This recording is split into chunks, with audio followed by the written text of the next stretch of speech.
By the middle of the 22nd century, mankind had almost exhausted the natural resources of the overpopulated Earth. RDA Corporation is deploying large-scale mining of the rare mineral unobtainium on Pandora, a human-colonized satellite of the gas giant Polyphemus in the Alpha Centauri star system. Pandora, whose atmosphere is poisonous to humans, is densely populated by flora and fauna, as well as 3-meter-high sentient humanoids. They call themselves Na'vi, revere the mother goddess Iwa, live in primeval harmony with nature, and are dissatisfied with its destruction, arranged by Earthlings. To study the biosphere of Pandora, scientists use avatars, engineered hybrids of Na'vi bodies and people.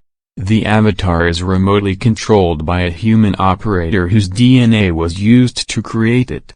The operator sleeps in the neurocommunication node, mentally controlling the avatar as if it were his own body.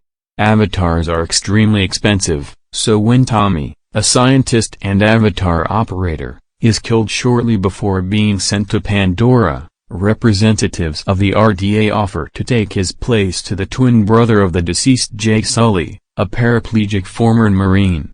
For the sake of money for treatment, Jake agrees and arrives on Pandora in 2154.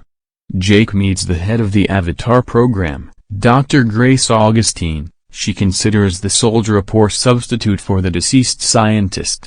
Against her will, the head of the colony, Parker Selfridge, appoints Jake as a guard for scientists. On the first expedition, while the avatars of Grace and her colleague Norm Spellman are distracted, Jake's avatar is attacked by a Thanator, a large panther-like predator. Fleeing, Jake gets lost in the forest, where he is attacked by a pack of small predators. He is rescued by Neytiri, a Na'vi huntress. Following a sign of nature that surprised her, she leads Jake to a huge tree house where the clan has lived for centuries. After the intervention of Moat, Neytiri's mother and the spiritual leader of the Omaticaya, they decide to leave him, instructing Neytiri to teach him culture and hunting. Neytiri is unhappy, as Jake later learns, Earthen soldiers killed her sister. On the plot of land under the treehouse, Earthlings have planned a new quarry. The head of security, Colonel Miles Quaritch, along with Selfridge, suggests that Jake, through an avatar, secretly collect intelligence from scientists about the Omaticaya in case of a conflict, and also find out what they can exchange their consent to relocate for. In return, he was promised to pay for the treatment of the spine. Grace suspects collusion and, together with Jake and Norm, moves to a field camp of scientists in the Hallelujah Mountains, where powerful electromagnetic vortices do not allow Earth technology to work normally. For 3 months, Jake, secretly reporting to the base, learns to hunt, ride and fly wild animals, learns the connection of the Na'vi with nature, their language, faith and rituals, and mutually falls in love with Neytiri. In a video diary, he says that he has difficulty remembering his past life and is not sure who he is now. The Na'vi world seems to him a reality, and an emaciated man in a wheelchair, a dream. Quaritch, having received the data for the attack, offers to complete the mission, but Jake refuses to discuss the clan's departure. Having earned the trust of the people, Jake is accepted into the clan. Soon he and Neytiri become spouses. Suddenly, RDA bulldozers destroy the sacred Tree of Voices. Avatar Jake tries in vain to stop them by breaking cameras and getting into the frame. Not having time to tell the clan about the plans of the Earthlings, the avatars fall when Quaritch, who has flown into the camp, cuts off the connection and accuses Jake of betrayal. At the base, he shows Selfridge a diary entry where Jake suggests that the Na'vi will not leave the house voluntarily.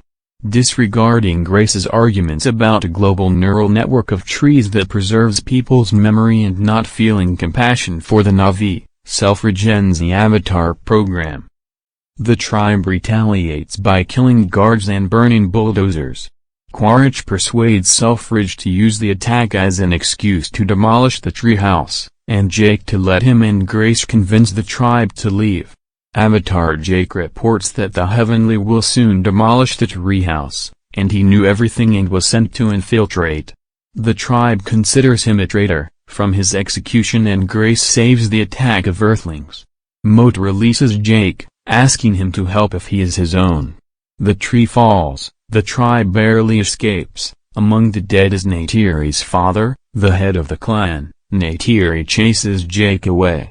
Selfridge orders the Avatar communications to be disabled and Jake, Grace, and Norm to be locked up in isolation for rioting. At night, combat pilot Trudy Chacon, working with scientists and angered by the brutality of the military, helps the captives escape to the field camp and transport it deeper into the mountains.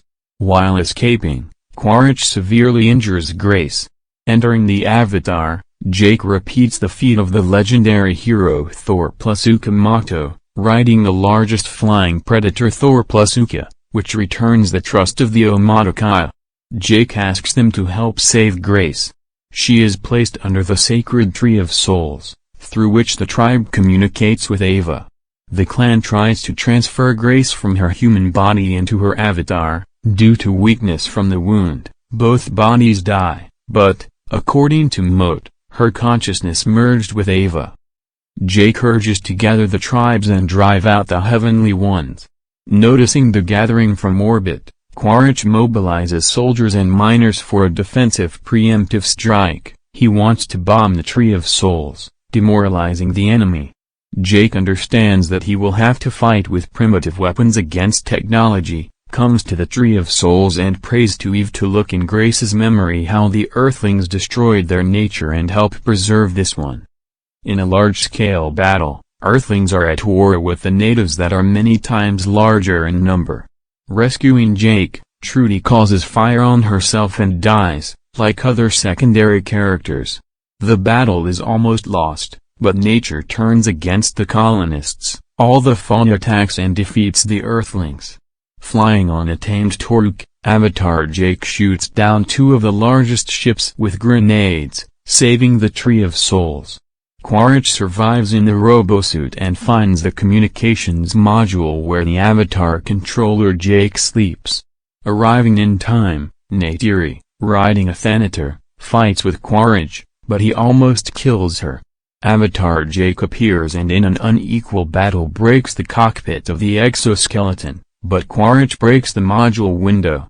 The outside atmosphere robs Jake of his senses. Neytiri stabs Quaritch with her father's bow and saves Jake by putting a breath mask on him. The extraction of unobtainium and the destruction of nature are over, and the surviving Earthlings, except for friendly scientists, are expelled to Earth. Jake becomes the new head of the Omaticaya. The clan helps to permanently transfer his consciousness from the human body to the Avatar,